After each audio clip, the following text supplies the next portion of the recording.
Generally हम क्या करते हैं, किसी को समझाने के लिए हम उसे इतना समझाने की कोशिश करते हैं कि हम बहुत बार बहुत ज़्यादा बोलते हैं, बहुत ज़्यादा शब्दों का उपयोग करते हैं। उसमें क्या होता है, सामने वाले को समझ में आया नहीं आया, लेकिन हमारी ऊर्जा क्या हो जाती है, व्यर्थ हो जाती है। और वैसे भी इंसान जो है वो कम बोलने के लिए बना हुआ है।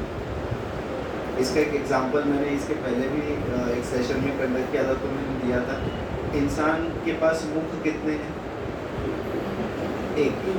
कान कितने हैं, अच्छा, अगर प्रकृति चाहती कि इंसान में ज़्यादा बोलना चाहिए तो फिर मुंह कितने होते और कान कितने होते। अच्छा, मुख से शब्द जब हम निकालते हैं तो मुख से शब्द निकालने के टाइम पे 2 गेट से पास होके जाना पड़ता है। एक तो पहले दांतों का जो गेट है वो, और जो हमारे होठों का आवरण है, इन दोनों से बाहर उसको निकलना पड़ता है, तो वो ध्वनि आती है। तो कम से कम शब्दों का हमें उपयोग करना है। ज़्यादा हम बोलेंगे तो वो हमारी आत्मा की ऊर्जा से संबंधित है। ज़्यादा बोलने पे हमारी ऊर्जा क्या होती है, क्षीण होती है। तो उसमें पहला जो पॉइंट बताया हुआ है, शब्द आत्मा की ऊर्जा है, और हर एक शब्द क्या होता है, वाइब्रेशन होता है। अच्छा, किसी आत्मा की स्थिति को अगर मुझे देखना है तो उसके शब्दों से या वो किस क्वालिटी की बात कर रहा है उससे समझ में आ जाता है कि वो उस आत्मा का स्थिति क्या है, उसकी वाइब्रेशन क्या है। और जब तक हम शब्द बोलते नहीं है ना, जब तक वो हमारे मन में होते हैं, तब तक हम उन शब्दों के क्या होते हैं, मालिक होते हैं। लेकिन एक बार जब वो शब्द निकल गए तो हम उन शब्दों के गुलाम हो जाते हैं, क्योंकि शब्द तीर के समान होते हैं। सोच समझ कर बोले, क्योंकि एक बार वो धनुष्य में से तीर निकल गया तो फिर वो वापस नहीं आएगा। तो शब्दों का बजट का मतलब क्या है, तो शब्दों के बजट का मतलब है कि सीमित और शुद्ध उपयोग। बहुत कम बोलना है, और जब भी बोलना है क्या करना है, मीठा बोलना है, उपयोगी बोलना है, मधुरता के साथ बोलना है, क्योंकि शब्दों का हमारे जीवन में बहुत प्रभाव पड़ता है। शब्द संबंधों को तोड़ भी सकते हैं और शब्द संबंधों को जोड़ भी सकते हैं। एक होती है सूक्ष्म हिंसा। सूक्ष्म हिंसा का अर्थ होता है कि बिना कुछ किए ही सामने वाले को मार देना।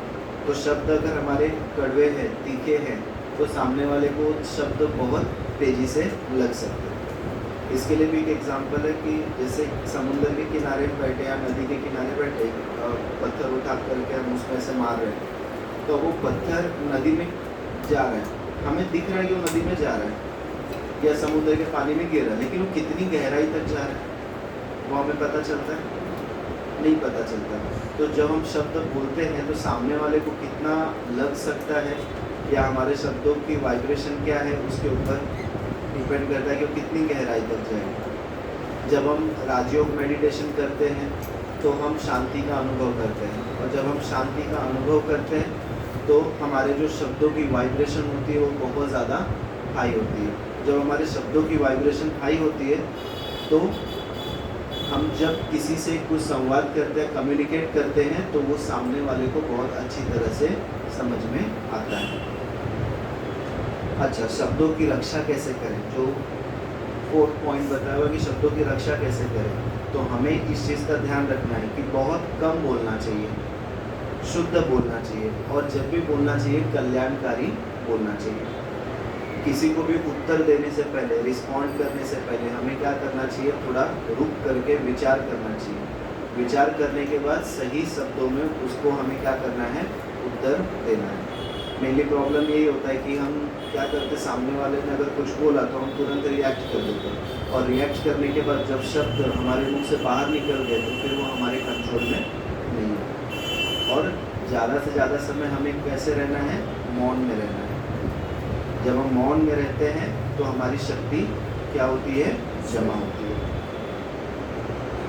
इसके लिए भी एक उदाहरण है कि जब भी हम शब्द बोलते हैं या बातचीत करते हैं तो हमें 3 चीज़ें या 3 प्रश्न अपने आप से पूछना चाहिए। जब मैं किसी से भी बात करने जा रहा हूँ तो पहला प्रश्न है कि इज़ इट यूज़फुल, मतलब क्या मैं जो बोलने जा रहा हूँ उसकी ज़रूरत है। दूसरा प्रश्न पूछना है, जो चीज़ मैं बोलने जा रहा हूँ क्या वो सुखदायी है, सामने वाले को प्लीजेंट होगा, सुख देगा, और तीसरा जो मैं बोलने वाला हूँ क्या वो सच है। अगर ये तीनों भी प्रश्न के उत्तर हाँ में आते हैं तो हमें सामने वाले से क्या करनी चाहिए, बातचीत करनी चाहिए या फिर उससे संवाद करना चाहिए। अगर नहीं तो हमें क्या रहना चाहिए, मौन में रहना चाहिए। तो हमें शब्दों का सही उपयोग और लाभ सीखना है। तो सही उपयोग और उसके लाभ क्या है, तो सही उपयोग है कि सराहना करना, प्रोत्साहन देना, कि किसी को अप्रिशिएट कर सकते हैं हम, उनको हम प्रोत्साहन दे सकते हैं, शुभकामना और आशीर्वाद देना, ये हमारे शब्दों का सही इस्तेमाल है। और सकारात्मक वातावरण बनाना, सकारात्मक वातावरण बनेंगे सकारात्मक शब्दों से। तो ये तीनों चीज़ें अगर हम फॉलो करते हैं तो हम अपने शब्दों का सही इस्तेमाल कर रहे हैं। अच्छा, शब्दों का अगर हम सही इस्तेमाल करते हैं तो फिर हमारी मन की जो आंतरिक शक्ति है वो क्या होती है, बढ़ती है। हमारे संबंध मधुर होते हैं, हमारी बुद्धि में स्पष्टता आती है। अगर हम बहुत ज़्यादा बोलते रहे तो हम खुद ही कंफ्यूज हो जाएंगे, राइट। और हमारी जो वाणी है उसमें शक्ति बढ़ती है, क्योंकि अगर हम शांत हैं, मौन में हैं, तो हमारी ऊर्जा बढ़ती है। तो हमारे एक एक शब्द क्या होते हैं, बहुत ज़्यादा प्रभावशाली होते हैं। तो ये हमारे शब्द और वाणी का बजट होता है। जब कोई व्यक्ति बीमार भी होता है तो डॉक्टर उसे कहता है ना कि थोड़ा कम बातचीत करना चाहिए। तो कम बातचीत क्यों करनी चाहिए, क्योंकि बात करने से, बोलने से ऊर्जा का इस्तेमाल होता है। अगर हम बहुत ज़्यादा बोलेंगे तो हमारी ऊर्जा बहुत ज़्यादा जाती है, उससे शरीर को थकान नहीं होती, बोलने से मानसिक थकान आती है, राइट। तो हमें पूरे दिन भर में इस चीज़ की बजटिंग रखनी चाहिए कि हमें कितना बोलना चाहिए और कितना मौन में रहना चाहिए। और आज के समय के हिसाब से तो हमें मौन की आवश्यकता ज़्यादा है, राइट। तो ये था हमारा शब्द और वाणी का बजट। फिर जो दूसरा बजट है आज का, डिजिटल बजटिंग। डिजिटल यानी मोबाइल का इस्तेमाल करना, लैपटॉप का इस्तेमाल करना, टीवी का इस्तेमाल करना, और हम लोग टैब अगर यूज़ कर रहे हैं उसका इस्तेमाल करना। हम आज जिस युग में रह रहे हैं वो डिजिटल एज है। डिजिटल एज यानी यहाँ पे बहुत सारी इलेक्ट्रॉनिक्स चीज़ें, हमारे बहुत सारे काम सब क्या होते हैं, डिजिटल हो गए अभी।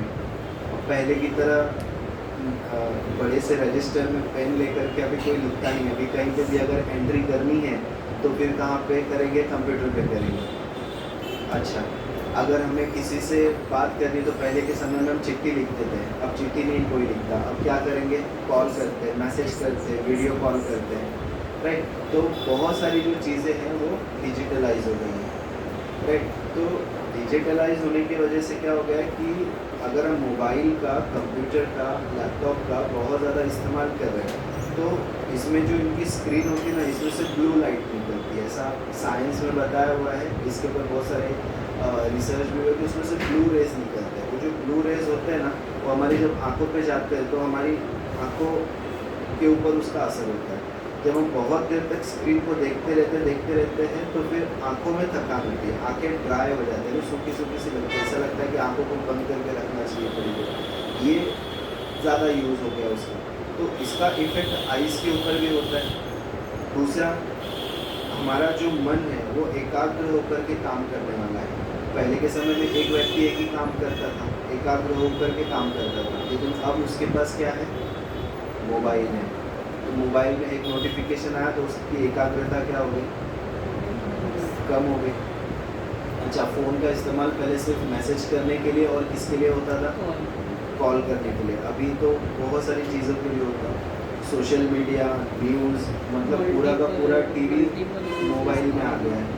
तो उसकी वजह से हम मोबाइल के साथ बहुत ज़्यादा क्या रहते हैं, बिजी रहते हैं, रील्स देखते रहते हैं। रील्स माना छोटी छोटी वीडियोस जो 20 सेकेंड की, 30 सेकेंड्स की होती है, तो उसको बार बार हम क्या कर रहे हैं, स्क्रॉल कर रहे हैं। अब स्क्रॉल करने से क्या होता है कि थोड़ी देर तक तो बहुत अच्छा लगता है, 15 मिनट 20 मिनट बहुत अच्छा लगता है, क्योंकि नए नए वीडियोज़ आते हैं, नए नए टॉपिक्स आते हैं, माइंड रिलैक्स फील करता है। लेकिन अगर उसकी आदत लग गई और उसको कंटिन्यू बहुत देर तक देखा तो आत्मा की जो ऊर्जा है वो क्या होती है, रिड्यूस होते हैं, उससे शरीर के ऊपर कोई फर्क नहीं पड़ेगा, लेकिन हमारी जो मानसिक ताकत है, हमारा जो आत्मबल है, वो क्या होता है, कम होता है, एकाग्रता कम होती है, इरिटेशन बढ़ता है, चिड़चिड़ापन हो जाता है स्वभाव। तो ये डिजिटल यूज़ है, लेकिन क्या करें, बहुत सारे काम तो हम उस पर ही कर रहे हैं, तो हमें उसके लिए क्या करना पड़ेगा, डिजिटल बजटिंग करना पड़ेगा, क्योंकि बिना न्यूज़ देखे तो संसार की बातें पता नहीं चलेंगी। अगर मैंने कॉलेज में जाने के बाद या लैपटॉप यूज़ नहीं किया तो भी मेरा काम नहीं होगा, मोबाइल पे अगर मैंने मैसेज नहीं किया, फ़ोन नहीं किए ज़रूरी जो है वो नहीं किया तो भी उसका इफ़ेक्ट होगा। तो हमें चीज़ें यूज़ करनी है, लेकिन सतर्कता के साथ यूज़ करनी है, कि हमें इसका बहुत ज़्यादा इस्तेमाल नहीं करना है। जो बड़े बड़े लोग हैं ना, जिन्होंने फेसबुक बनाया है, एलॉन मस्क है, जो आज के मॉडर्न साइंटिस्ट में उनकी काउंटिंग होती है, तो ऐसे जो बड़े बड़े लोग हैं, वॉरेन बफेट है, ये भी मोबाइल यूज़ करते हैं, लेकिन बहुत लिमिटेड। जैसे अभी पहले के ज़माने में लेटर बॉक्स होते थे, अब लेटर बॉक्स हम क्या दिन भर जाकर के नीचे बिल्डिंग में चेक करेंगे, या पोस्टमैन जो लेटर बॉक्स होता है घर में उसमें डाल के जाएगा, तो क्या हम उसको दिन भर चेक करते हैं? नहीं, हम एक आधे बार अगर कभी नीचे उतरे तो हम चेक कर लेते हैं कि कोई आज पूरे दिन भर में कोई लेटर आया है या नहीं आया है। तो ये जो बड़े बड़े लोग, सक्सेसफुल लोग हैं, ये भी मोबाइल को ज़्यादा यूज़ नहीं करते। उनका क्या बोलते हैं, सेट किया हुआ टाइम होता है कि इस टाइम से इस टाइम के बीच में ही मैं क्या करूँगा, मोबाइल चेक करूँगा। किसी का ईमेल तो नहीं आया, कोई इम्पोर्टेंट मैसेज तो नहीं आया है, वो हमारी तरह रील्स नहीं देखते। वो ऐसा काम करते हैं कि लोग उनकी बातें करते हैं, वो दूसरों की बातें नहीं करते। वो अपने गोल के ऊपर फोकस्ड रहते हैं कि मुझे क्या करना है, राइट। तो उनका प्रॉपर डिजिटल बजटिंग बना हुआ होता है कि किस समय में मोबाइल को यूज़ करना है, कौन सा समय मेरा कॉलिंग के लिए होगा, कौन सा समय मैं अपने जो वर्ल्ड की न्यूज़ है उसके बारे में पढ़ूंगा। ये सब उनका टाइम लिमिटेड होता है और डिसाइडेड होता है। बाकी के टाइम पे फिर वो क्या करते हैं, बाकी के टाइम पे फोकस्ड होकर के अपने काम पे क्या करते हैं, ध्यान देते हैं। तो इसमें जो सबसे पहला पॉइंट बताया नीचे वाला चित्र, डिजिटल उपयोग का निश्चित समय तय करें। मोबाइल कब यूज़ करना है, कितना यूज़ करना है और किस लिए यूज़ करना है, तो वो डिसाइडेड होना चाहिए। दूसरा पॉइंट जो है, अमृत वेला के समय, यानी जब हम प्रातःकाल में उठते हैं, सुबह उठने के बाद तुरंत भोजन करने के समय, और जब हम पढ़ाई करते हैं, आध्यात्मिक पढ़ाई करते हैं, और सोने से पहले हमें स्क्रीन से दूर रहना चाहिए। अभी जो बड़े बड़े सक्सेसफुल लोग हैं, राइटर्स हैं, रिसर्चर्स हैं, उनका स्टडी इस तरह से कि फॉर एग्जांपल अगर मुझे 9 बजे सोना है, सुबह अगर ब्रह्म मुहूर्त में उठना है 4 बजे, 4:30 बजे या 5 बजे, तो 7 घंटे की 8 घंटे की नींद होना बहुत ज़रूरी है। दूसरी चीज़, अगर आपको नींद बहुत अच्छी आनी चाहिए, स्लीप का क्वालिटी, यानी रात में सोए तो एकदम गहरी नींद में जाए, ताकि मन को और शरीर को दोनों को उसका फ़ायदा हो। तो अपने आप को रात को सोने से 3 घंटे पहले स्क्रीन से क्या करना है, दूर रखना है। माना वो जिस लिविंग रूम में रहते हैं या जिस बेडरूम में रहते हैं, उसमें ना टीवी होगा, ना मोबाइल होगा, ना ही लैपटॉप होगा, ना ही टैब होगा, कुछ नहीं। इन सब चीज़ों से दूरी बना के रखना। माना शाम के 7 बजे के बाद ये सारी चीज़ें यूज़ नहीं करते। अगर आपको 10 बजे सोना है तो 7 बजे से ये सब चीज़ों को हमें क्या करना चाहिए, बंद करना चाहिए। मुझे एग्जैक्टली प्लेस में याद नहीं, बट प्रैक्टिकल लाइफ में भी कोई एक शहर है जहाँ पे ये चीज़ इम्प्लीमेंट हुई है कि शाम को आपस में संबंध बढ़ाने के लिए, पारिवारिक संबंध बढ़ाने के लिए, कि अपने आस पड़ोस में पड़ोसी कौन रहते हैं वो भी जानने के लिए डिसाइड किया कि शाम को 7 बजे से लेकर 8:30 बजे तक नो डिजिटल जोन होगा। मतलब डिजिटल कोई भी चीज़ यूज़ नहीं करेंगे, मोबाइल फ़ोन। सभी बच्चे जो है वो बाहर आकर के खेलेंगे, पड़ोसी एक दूसरे से बात करेंगे, या फिर परिवार में अगर अपना समय व्यतीत करना है तो अपना समय बिताएंगे। लेकिन उस दौरान कोई भी mobile phone, laptop, TV, digital की कुछ भी चीज़ें यूज़ नहीं करेंगे। इस तरह से इम्प्लीमेंट किया हुआ है और ये चीज़ें आजकल इम्प्लीमेंट हो रही है। तो मोबाइल का उपयोग स्टूडेंट्स को कैसे करना चाहिए? तो मोबाइल का उपयोग सिर्फ आवश्यक कार्य के लिए करना चाहिए। पढ़ाई करने के समय लिमिटेड यूज़ करना चाहिए, क्योंकि अगर हम लोग AI टूल्स आ गए आजकल, AI टूल्स समझ में आता है आप लोगों को? AI टूल्स का मतलब होता है कि अगर उसको कुछ भी प्रश्न पूछेंगे ना तो उसका सारा आंसर वो आपको बता के दे देगा। उसको बुक की फ़ोटो खींच के दे दिए ना तो सारा का सारा क्वेश्चन आंसर पूरा बना करके दे देगा। तो स्टूडेंट्स को AI टूल्स यूज़ नहीं करना चाहिए। क्यों नहीं करना चाहिए? क्योंकि उसका प्रभाव हमारे क्रिएटिविटी पे पड़ता है। मतलब अगर सारा सोचने का काम मोबाइल ही कर लेगा, AI टूल ही कर लेगा, तो हम कब सोचेंगे? तो हमारी सोचने की क्षमता तो विकसित नहीं होगी, तो उससे हमारे ऊपर असर पड़ता है। तो मोबाइल का पढ़ाई के टाइम में बहुत लिमिटेड यूज़ करना है, बात करने के लिए भी बहुत लिमिटेड यूज़ करना है। फ़ोन पे हम बात करते हैं तो मेनली क्या होता है, 1-1 घंटा भी बात करते हैं। बहुत सारे लोग तो कंटिन्यू बात करते ही रहते हैं, कान में हेडफोन लगा लेंगे, बात करते ही रहते हैं, करते ही रहते हैं। वो समझ में नहीं आता कभी-कभी कि वो बात कर रहे हैं कि गाने सुन रहे हैं कि क्या कर रहे हैं। तो मोबाइल का बहुत लिमिटेड यूज़ करना है। और अनावश्यक जो नोटिफिकेशंस आते रहते हैं सोशल मीडिया के नोटिफिकेशन से, उनसे हमें क्या करना है? दूर रहना है। अपने फ़ोन के ऊपर इंटरनेट थोड़ी देर के लिए बंद करके रखना है ताकि ये नोटिफिकेशंस हमें ना आते रहे। तो बहुत सारे लोगों को आदत पड़ी हुई है कि 5-5 मिनट में चेक करते रहेंगे किसी का मैसेज आया क्या, अच्छा मैंने फ़ोटो डाला था सोशल मीडिया पर, उसको कितने लाइक्स मिले, मेरे वीडियोस कितने लोगों ने देखे, आज जो मैंने स्टेटस रखा है उसको कितने लोगों ने लाइक किया। तो ये चीज़ें लोग चेक करते रहते हैं, तो ये नोटिफिकेशन देखने की आदत पड़ जाती है। तो इन सब चीज़ों से भी हमें क्या करना है? दूर रहना है। सार्थक और सकारात्मक स्रोतों को ही देखें, यानी जब भी हम मोबाइल फ़ोन यूज़ करते हैं, ठीक है, एंटरटेनमेंट के लिए यूज़ किया तो 15 मिनट्स 20 मिनट्स एंटरटेनमेंट के लिए इनफ है। लेकिन अगर हम कोई वीडियोस भी देख रहे हैं तो उसकी लेंथ 1 घंटे से ज़्यादा नहीं होनी चाहिए। 1 घंटे से ज़्यादा कंटिन्यू मोबाइल यूज़ नहीं करना चाहिए। अगर हम कोई कंटेंट भी देख रहे हैं, उसके ऊपर कोई वीडियोस देख रहे हैं, तो वो वीडियोस ऐसे होने चाहिए कि जो हमारे बुद्धि का विकास करे, आध्यात्मिक विकास करे। ऐसे वीडियोस, ऐसे लिटरेचर्स हमें पढ़ने चाहिए। और जब हम अपने दिन की शुरुआत करते हैं तो किसके साथ करनी चाहिए? परमात्मा के साथ करनी चाहिए। राइट। तो ये दूसरा बजट था डिजिटल बजटिंग। तो डिजिटल बजटिंग का सिंपल सा अर्थ है कि इस डिजिटल एज में मोबाइल फ़ोन्स, लैपटॉप, टीवी, इनका बहुत लिमिटेड यूज़ करना है, क्योंकि इनके ऊपर इंफॉर्मेशंस भी बहुत आती है और वो इंफॉर्मेशंस बहुत सारी ऐसी होती है कि जो हमारे लिए ज़रूरी नहीं है। कुछ इंफॉर्मेशंस हमारे लिए ज़रूरी होती हैं और कुछ इंफॉर्मेशंस ऐसी है जो हमारे मन को भी क्या कर रही है? दूषित कर रही है, यानी हमारे माइंड को पॉल्यूट कर रही है, हमारे इमोशंस को बहुत इफ़ेक्ट करती है। तो इन सब चीज़ों से दूर रहने का सबसे इम्पॉर्टेंट टूल है कि मोबाइल का इस्तेमाल कैसे करना है, कैसे नहीं करना है, उसका बजटिंग करना है। ठीक है, अब हम तीसरे बजट पे जाएंगे। तीसरा बजट है धन और वित्तीय बजटिंग। तो जो धन हम कमाते हैं, जो पैसे हम कमाते हैं, जो हमारी संपत्ति है, उसका बजटिंग बहुत इम्पोर्टेंट है। आई थिंक धन और वित्तीय बजटिंग तो सभी करते ही होंगे, करते हैं ना। महीने में कितने पैसे कमाए हैं, उसमें कितना खर्च करना है, कितना इन्वेस्ट करना है, कितना दान पुण्य में लगाना है और कितने पैसे हम यूज़ करेंगे ताकि हम कहीं घूम फिर कर आएँ, एंटरटेनमेंट करें। तो ये सब की बजटिंग प्रॉपर होनी चाहिए और लाइफ के या अपने जीवन के हर क्षेत्र में हमें उसका प्रॉपर क्या करना चाहिए? यूज़ करना चाहिए।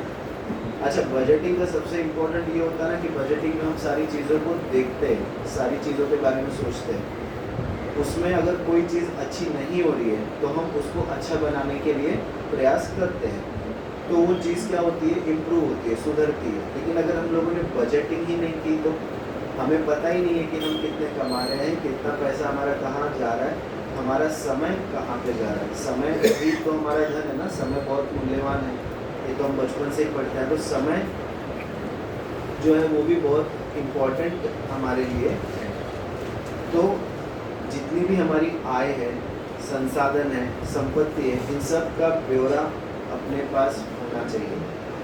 उसमें हमारे लिए आवश्यक क्या चीज़ है और दूसरा हम उसको किस तरह से अभी इस्तेमाल कर रहे हैं, उसमें खर्च कितना हो रहा है, उसमें व्यर्थ कितना जा रहा है। तो जो व्यर्थ है उसको हमें क्या करना है, ज़ीरो करना है, हटाना है।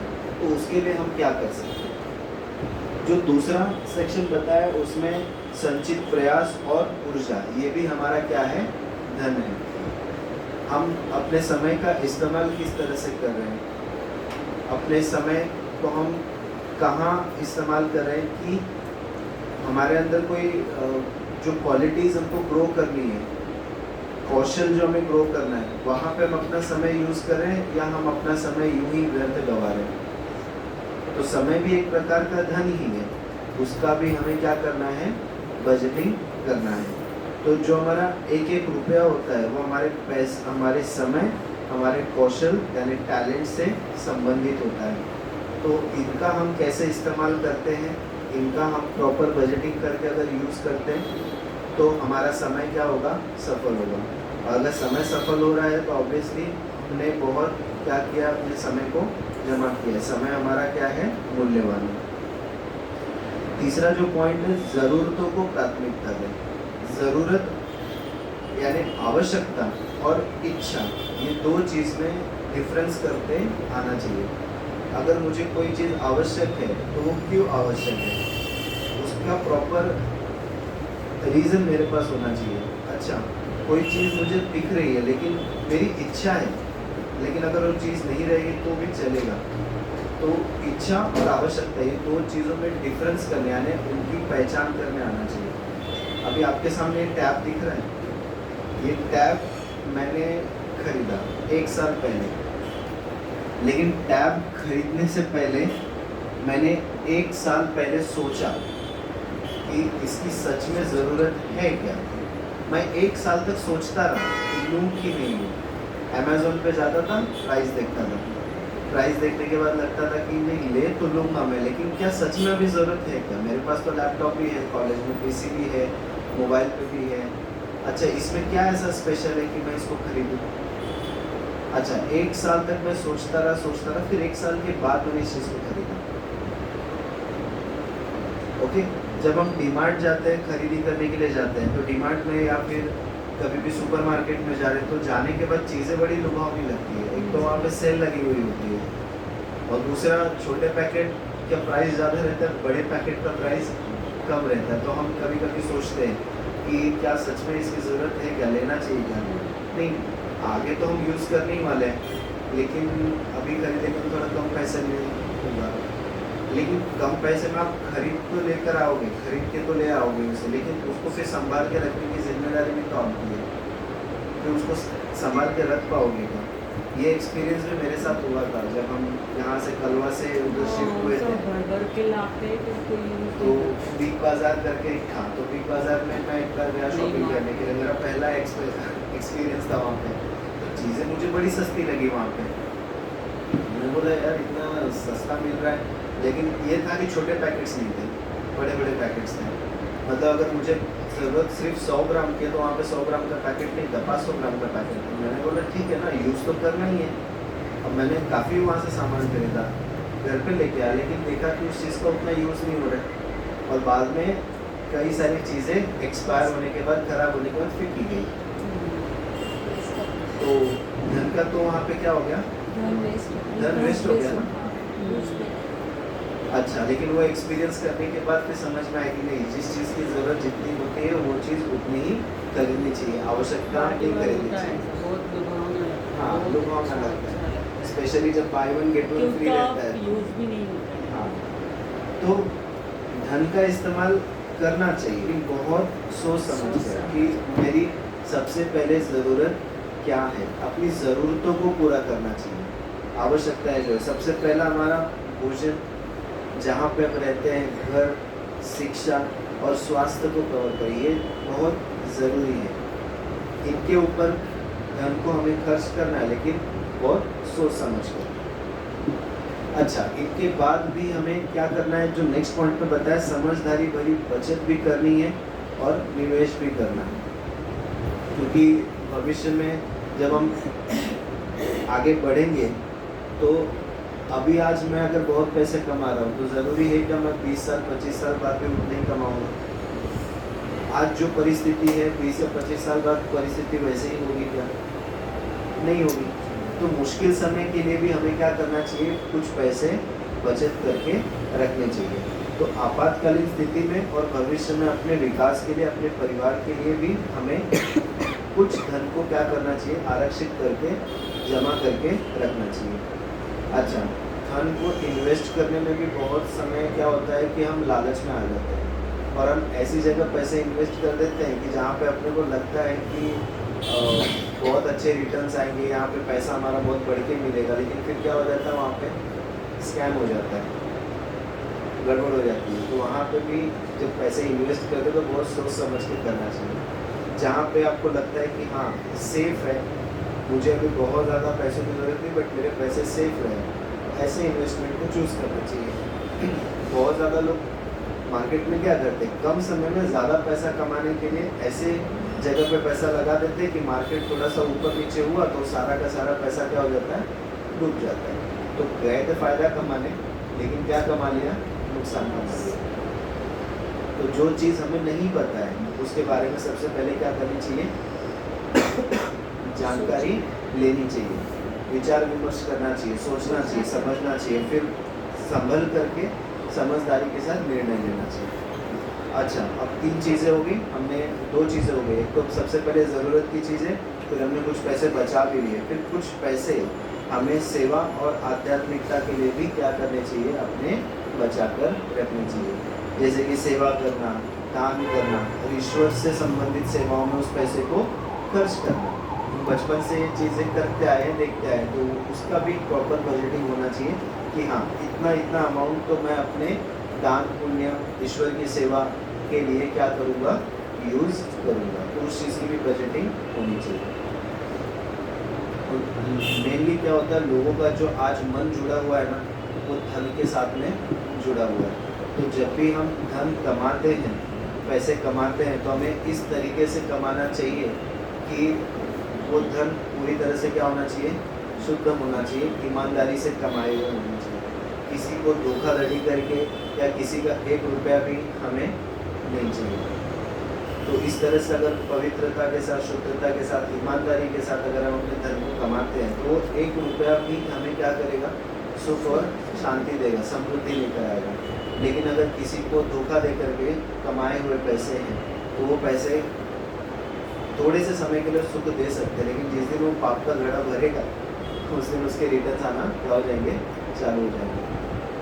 तो हमें अपने धन को ईमानदारी से, विवेक से कमाना है और दूर दृष्टि रख करके क्या करना है, उसका बचत भी करना है। इसके लिए एक एग्जाम्पल है वॉरेन बफेट का। वॉरेन बफेट है ना, वो आई थिंक सो अमेरिका का है, बट मुझे इतना क्लियर नहीं याद है। वो बहुत अमीर आदमी है, मार्केट का बहुत एक्सपर्ट है वो। मतलब ये जो क्या बोलते हैं, शेयर मार्केट्स वगैरह होते हैं ना, उनका बहुत एक्सपर्ट है वो। उसने कई बार बहुत पैसे कमाए और पैसे कमाने के बाद वो कुछ अपने पास 10 या 20% रखकर बाकी के पैसे वो क्या कर देता है, डोनेट कर देता है। और हर बार वो ऐसा करता है। इतना अमीर आदमी होने के बावजूद वो बहुत सिंपल तरीके से रहता है, सादगी से रहता है। और ये चीज़ देखी हुई भी है, जो व्यक्तित्व जितना महान होता है अपने विचारों में, वो ज़्यादा अमीर होता है। आजकल लोग अमीर दिखना चाहते हैं, अमीर दिखने के लिए बहुत सारी चीज़ों के ऊपर वो बेमतलब में पैसे खर्च करते हैं, शो ऑफ करते हैं, क्यों, उनको अमीर दिखना है। लेकिन जो एक्चुअली अमीर होता है ना, वो बहुत सादगी से रहता है, उसको महंगी चीज़ों का शौक नहीं होता। वो उसका रूटीन इस तरह से मेंटेन करके रखता है ना कि बहुत कम समय खर्च हो। अच्छा, अमीर आदमी मुझे नहीं लगता कि कभी सुबह उठ करके ये सोचता होगा कि आज मैं क्या पहनूं। आज मैं ये पहनूंगा तो मैं ऐसा दिखूंगा तो लोग मेरे को देखने से इम्प्रेस हो जाएंगे। अमीर आदमी कभी ऐसा नहीं सोचता।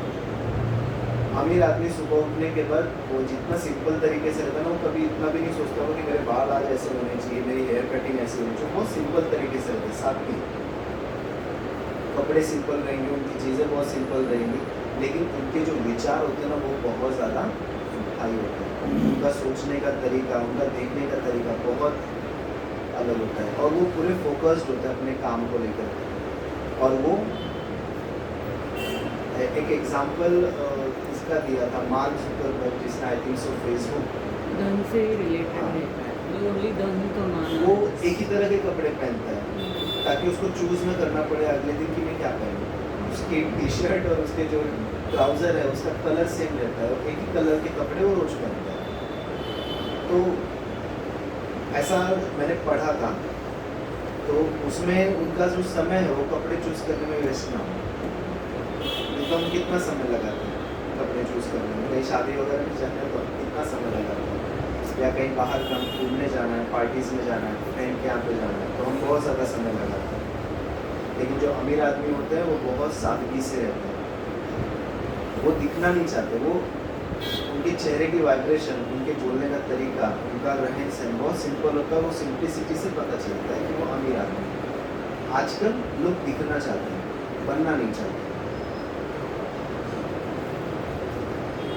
अगला जो बजट है वो है संसाधन बजट, यानी रिसोर्स बजट। रिसोर्सेस यानी क्या? रिसोर्सेस यानी जो भौतिक चीज़ें हमारे पास अवेलेबल है, जैसे पानी हो गया, भोजन हो गया, इलेक्ट्रिसिटी यानी लाइट हो गई, कपड़े हो गए। हमारा घर भी एक संसाधन ही है। हमारा अगर गांव में खेत है, ज़मीन है, तो वो भी हमारे लिए क्या है? संसाधन ही है। तो संसाधनों का हम कितना अच्छे तरीके से इस्तेमाल करते हैं उसको हम बोलते हैं संसाधन बजट। जल बजट, जो पहला पॉइंट वहाँ पे लिखा हुआ है, पवित्र ऊर्जा जल बजट। तो जल बजट माना क्या? पानी का सही तरीके से इस्तेमाल करना। अब हम सभी जानते हैं, शहरों में रहते हैं, पानी की कितनी किल्लत होती है शहरों में। तो पानी का सही तरीके से इस्तेमाल करना मतलब, बहुत बारी क्या होता है कि जो छोटे बच्चे होते हैं या फिर जो यूथ होते हैं, उनको उसकी हैबिट ना होने की वजह से, जैसे ब्रश करेंगे तो टैप को खुला छोड़ दिया, वॉशरूम गए तो फ्लश दबा देना अननेसेसरी, फिर उसमें पानी क्या होता है? वेस्ट होता है। एक ग्लास भर के पानी लेना लेकिन आधा ही ग्लास पीना, आधा ग्लास वेस्ट कर देना। नहाने के समय 2-2 बाल्टी से नहाना, नहीं तो फिर शॉवर से नहाना। तो ऐसा लगता है कि हमारे पास ये चीज़ है तो हम इसका क्यों ना इस्तेमाल करें। ओके, हमारे पास वो चीज़ है, लेकिन हो सकता है कल वो चीज़ ना हो सकता है वो चीज़ कल ना हो। अब मुझे तो हैबिट हो गई है इस चीज़ की, मुझे कहीं पे भी अगर कोई रनिंग टैप दिखता है, कोई नल खुली हुई दिखती है, तो मैं उसको जाके ज़रूर बंद करता हूँ, भले वो मेरे से संबंधित हो या ना हो, क्योंकि एक एक बूंद पानी की बहुत इम्पोर्टेंट है। तो पानी का बहुत सोच समझ के क्या करना है, इस्तेमाल करना है। ऊर्जा बजट यानी इलेक्ट्रिसिटी, जब लाइट की ज़रूरत नहीं होती है तो हमें उसे क्या करना चाहिए? बंद कर देना चाहिए, चाहे लाइट हो चाहे फ़ैन हो। इलेक्ट्रिसिटी बहुत सोच समझ के यूज़ करनी चाहिए, क्योंकि अभी भी इंडिया में जो इलेक्ट्रिसिटी हम लोग के भारत में बनता है ना, उसमें 55% एनर्जी जनरेट करने के लिए कोल यूज़ करते हैं, यानी कोयला यूज़ करते हैं। हम भले सोलार पैनल्स लगा रहे हैं, पवन चक्की लगा रहे हैं, यानी विंड मिल्स लगा रहे हैं, ये सब रिन्यूएबल सोर्सेज हैं, इनसे पॉल्यूशन कुछ भी नहीं होता। लेकिन अगर पूरे इंडिया का देखें तो अभी भी 55% इलेक्ट्रिसिटी कोयले से होता है। कोयला जलाएंगे तो उसमें से ग्रीन हाउस गैसेस निकलती है जो ग्लोबल वार्मिंग के लिए रिस्पॉन्सिबल है। अब ग्लोबल वार्मिंग के लिए रिस्पॉन्सिबल है तो ऑब्वियसली आसपास के जो टेम्परेचर है वो क्या हो रहा है? बढ़ रहा है। अभी न्यूज़ में भी आ रहा है कि आने वाले कुछ दिनों में पूरे वर्ल्ड में इंडिया सबसे हॉटेस्ट कंट्री बन सकता है, ऐसी पॉसिबिलिटीज वो बता रहे हैं। तो इलेक्ट्रिसिटी या तो हमें सोलर की यूज़ करनी चाहिए, उसके लिए गवर्नमेंट अपना जो अभी उन्होंने रोड मैप बनाया हुआ उसको तो फॉलो कर ही रही है, हमें भी उसमें सहयोग ये देना है कि अगर इलेक्ट्रिसिटी की ज़रूरत नहीं है तो फ़ैन को बंद कर देना चाहिए, लाइट की ज़रूरत नहीं तो लाइट बंद कर देना चाहिए, कम से कम इस्तेमाल करना चाहिए। एसी का अगर यूज़ नहीं है तो अननेसेसरी एसी यूज़ नहीं करना चाहिए। और छोटे बच्चों को स्पेशली समझाना चाहिए क्योंकि उनको इतनी नॉलेज होती नहीं है, उनको बस एसी में से ठंडी हवा आती है इतना ही पता होता है, तो ठंडी के मौसम में भी एसी चालू कर देते हैं, उनको सिर्फ क्यूरियोसिटी होती है, मज़ा आता है। लेकिन हम समझदार होने के नाते उनको गाइड कर सकते हैं, समझा सकते हैं। तीसरा यहाँ पे जो पॉइंट बताया हुआ है सतत भूमि फसल। तो सतत भूमि फसल का मतलब होता है अपनी भूमि का सही इस्तेमाल करना, सस्टेनेबल यूज ऑफ लैंड। उसका हिंदी में ट्रांसलेट किया है तो उसका ट्रांसलेशन आता है सतत भूमि फसल, यानी अपनी ज़मीन का सही इस्तेमाल करना, पेड़ पौधे लगाना, और पेड़ पौधे लगे हुए हैं तो उसको काटना नहीं चाहिए। और अगर बचपन से हम सीखते आए कि अगर कभी ज़रूरत है एक पेड़ को हम काटने वाले हैं या प्लान कर रहे हैं तो उसके पहले 4 पेड़ लगाने चाहिए, उनको ग्रो करना चाहिए। जब वो थोड़े से बड़े हो जाए, लग जाए, तो हमें उसका क्या करना चाहिए, पेड़ को काटना चाहिए। या फिर जब भी हम लकड़ियों को काटते हैं तो उस पेड़ को ही काटना चाहिए जो सूखा है, जिसकी टहनियाँ सूखी हुई है, हमें पूरे पेड़ को नहीं काटना चाहिए। लेकिन आज न्यूज़ देखोगे या न्यूज़पेपर आपने अगर पढ़ा होगा तो उसमें शहरों में पॉपुलेशन इतनी बढ़ी हुई है, पॉपुलेशन की वजह से जो सुविधाएं हैं वो कम पड़ रही है, उन सुविधाओं को बढ़ाने के लिए जो ज़मीन है उसका यूज़ हो रहा है, और उस ज़मीन पर अगर पेड़ है तो उन पेड़ों को क्या किया जा रहा है, काटा जा रहा है। लेकिन हमें अपने ज़मीन का सही इस्तेमाल करना चाहिए। ये फार्मर्स से रिलेटेड पॉइंट बहुत अच्छा है। या फिर जो गांव की तरफ में रहते हैं, अपने ज़मीन अगर खाली है तो वहाँ पे हम क्या कर सकते हैं, वृक्षारोपण कर सकते हैं। नेक्स्ट पॉइंट है पोशाक बजट। जितनी ज़रूरत है उतने ही कपड़े हमें खरीदने चाहिए। अगर सच में ज़रूरत है तो कपड़े को खरीदे, लेकिन अननेसेसरी मार्केट में सेल लगी हुई है, बहुत सस्ता मिल रहा है तो चलो अच्छा लग रहा है, मेरे फ्रेंड के पास भी ऐसे ही है तो चलो खरीदते हैं, तो वहाँ पे धन भी वेस्ट होता है और रिसोर्स भी वेस्ट हो रहा है।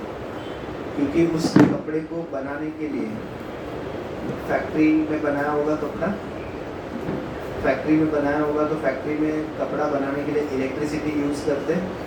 अच्छा, इलेक्ट्रिसिटी के लिए क्या यूज़ हुआ, कोल यूज़ हुआ। अच्छा, इलेक्ट्रिसिटी भी यूज़ किया, वहाँ पे जितने मजदूर काम कर रहे थे उनकी मेहनत यूज़ हुई। धागा बनाने के लिए जो कॉटन आया था वो किसान ने उगाया था, तो कितने सारे रिसोर्सेस उसमें यूज़ हुए। अगर हम देखा जाए तो एक कपड़ा कैसे बनता है, तो अगर हम कपड़े को ले रहे हैं, कपड़ा हमारे पास ऑलरेडी है, हम उसको सिर्फ ले रहे, खरीद रहे और वेस्ट कर रहे हैं, तो उसके पीछे लगी हुई मेहनत, उसके पीछे यूज़ हुए रिसोर्सेस, वो सभी क्या हो गए, वेस्ट हो गए। तो जितनी ज़रूरत है उतना ही हमें खरीदना चाहिए, बहुत सादगी के साथ में रहना चाहिए। ज़रूरत है तो भले खरीदो, लेकिन मेरे पास इतना कलेक्शन है, मैंने इतने कपड़े खरीदे, हर महीने ये कपड़े खरीदना, ये थोड़ा सा क्या हो जाता है, अति हो जाता है। भोजन बजट, कृतज्ञता के साथ उसका इस्तेमाल करना चाहिए। भोजन बजट यानी क्या, कि जितनी ज़रूरत है उतना ही खाना किचन में पकना चाहिए, जितनी ज़रूरत है, जितनी भूख है उतना ही खाना हमारी प्लेट में होना चाहिए, और वो खाने को इतना ख्याल रखें कि वो खाना हमारे पेट में जाए, ना कि डस्टबिन में। क्योंकि हम बहुत लकी हैं कि हमें वो चीज़ें मिल रही है, उसके लिए बहुत अपने आप को कृतज्ञ समझना चाहिए और कृतज्ञता व्यक्त करनी चाहिए। क्योंकि आज हमारे पास है, कई देश तो ऐसे जहाँ पे बहुत सारे लोग भूखमरी के शिकार हैं, उनको एक दाना नसीब नहीं होता खाने के लिए, बहुत उसके लिए मुश्किलें उठानी पड़ती हैं। तो अगर हमारे प्लेट में है तो सबसे पहले उसे नमस्कार करो, भगवान का शुक्रिया करो, अपने आप को बहुत भाग्यशाली समझो, और उस भोजन के पीछे जितने भी लोगों की मेहनत है सभी के लिए दिल से शुभ भावना दो, और फिर उस भोजन को क्या करो, स्वीकार करो। तो प्लेट में उतना ही होना चाहिए जितनी पेट में हो। तो ये संसाधन बजट है। तो जो उपलब्ध है उसका सम्मान करें, असंयम ही अभाव का कारण बनता है। और ये जो प्रकृति है ना, ये प्रकृति सभी की इच्छाओं को पूरा कर सकती है, सभी की इच्छाओं को, जितने भी मानव हैं सभी की इच्छा को पूरा कर सकती है, लेकिन किसी के लालच को पूरा नहीं कर सकती। एक कहावत है कि धरती सभी की इच्छाओं को, आवश्यकताओं को पूरा कर सकती है, लेकिन किसी के लालच को पूरा नहीं कर सकती। तो लालची न बन के संयमी बनना है और जितने भी संसाधन है उसका अच्छे से इस्तेमाल करना है।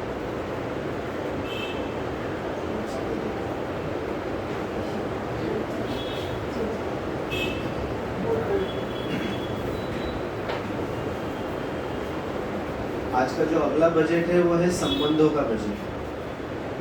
संबंध, अच्छा किसके साथ संबंध जोड़ना बहुत अच्छा होता है?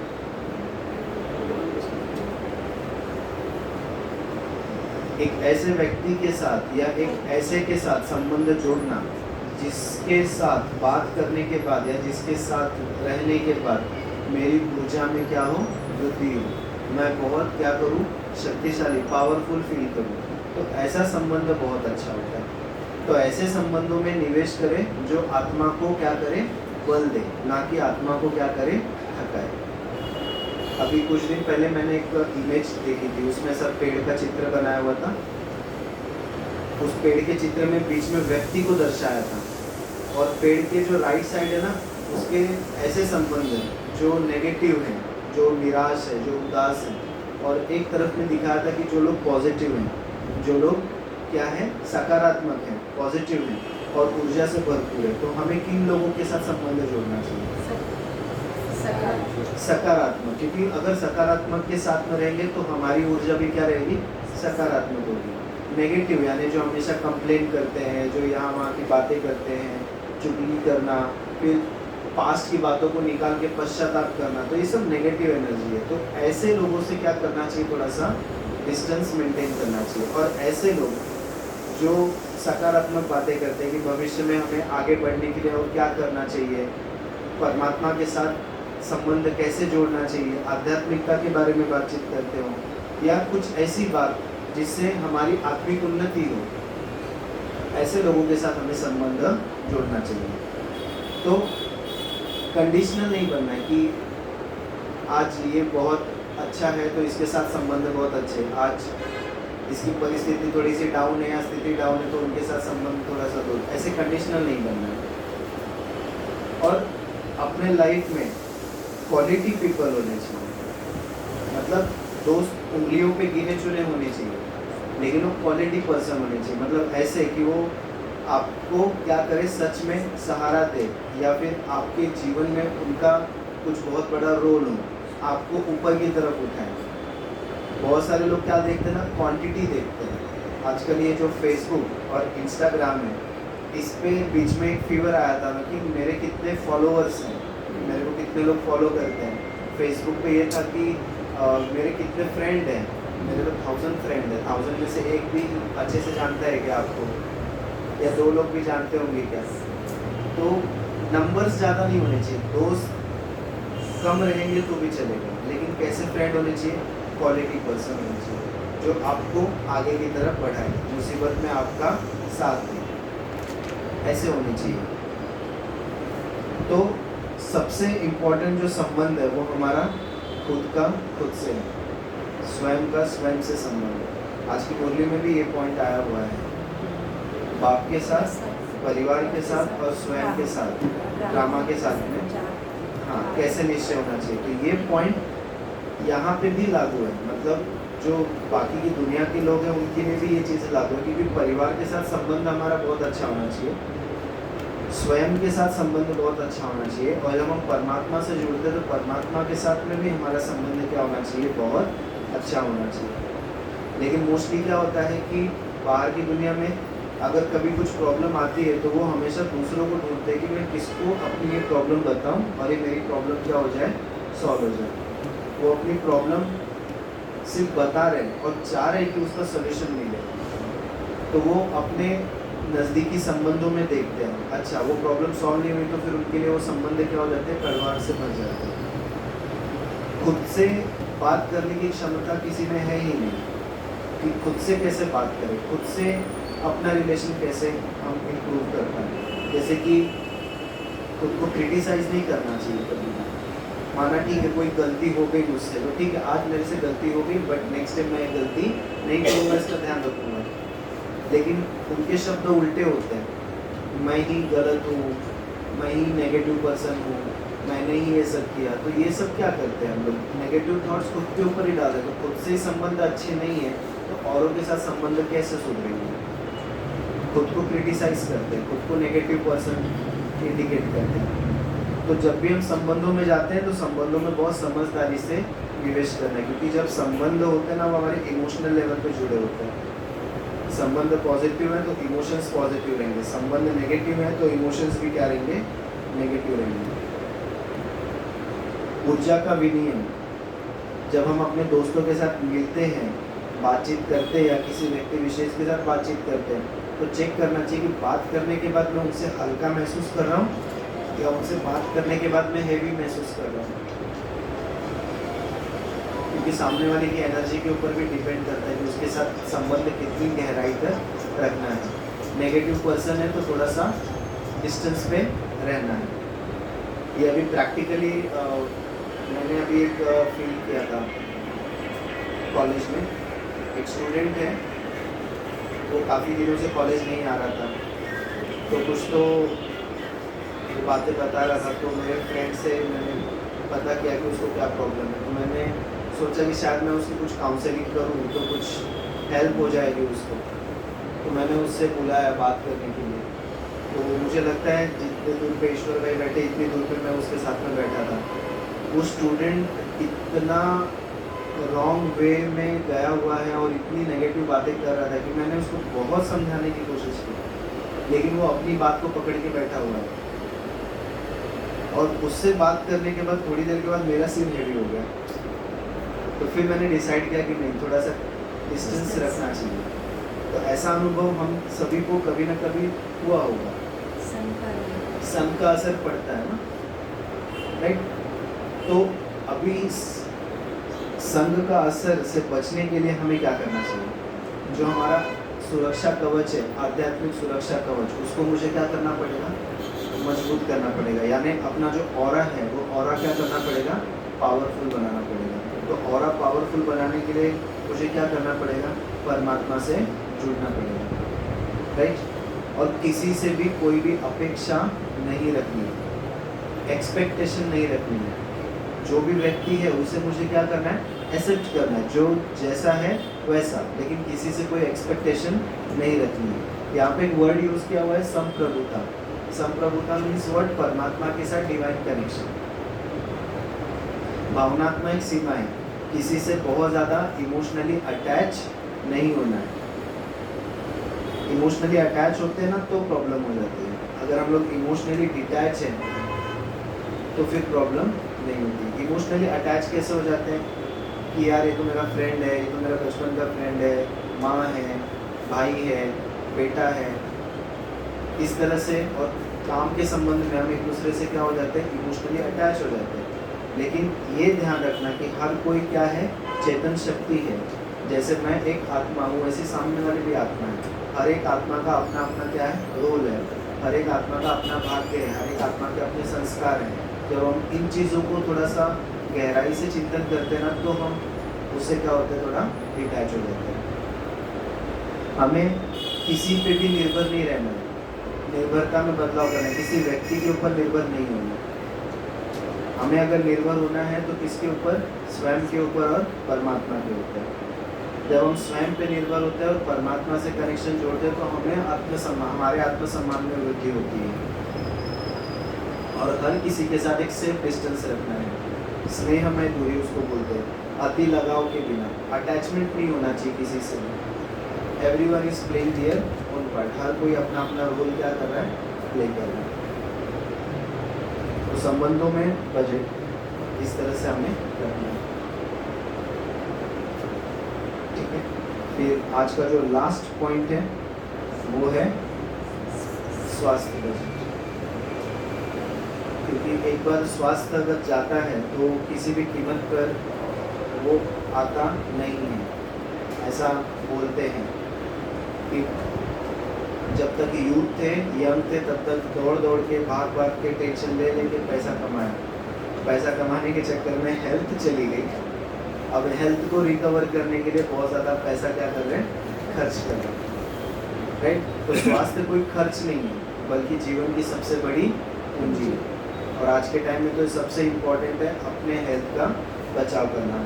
स्वास्थ्य दो तरीके के हैं, एक तो शारीरिक स्वास्थ्य है और दूसरा मानसिक स्वास्थ्य है। तो शारीरिक स्वास्थ्य हमारा डिपेंड करता है कि हम कैसा पौष्टिक आहार खा रहे हैं, बेकार का कुछ खा तो नहीं रहे, यहाँ वहाँ का समय से खा रहे हैं कि नहीं खा रहे, एक्सरसाइज कर रहे हैं कि नहीं कर रहे, और अच्छे से रात को नींद लेते हैं कि नहीं लेते हैं। इन सब चीज़ों से हमारा शारीरिक स्वास्थ्य क्या करता है, डिपेंड करता है। लेकिन जो मानसिक स्वास्थ्य है वो डिपेंड करता है कि हम अपना समय कैसे व्यतीत कर रहे हैं, हमारे संबंध किन लोगों के साथ में है, मोबाइल फ़ोन यानी डिजिटल बजटिंग हम कितना कर रहे हैं। मोबाइल में बहुत सारी इन्फॉर्मेशन है, तो जो इन्फॉर्मेशन ज़रूरी नहीं है वो भी अगर हम सुनते हैं तो उससे हमारा माइंड क्या होता है, पॉल्यूट होता है।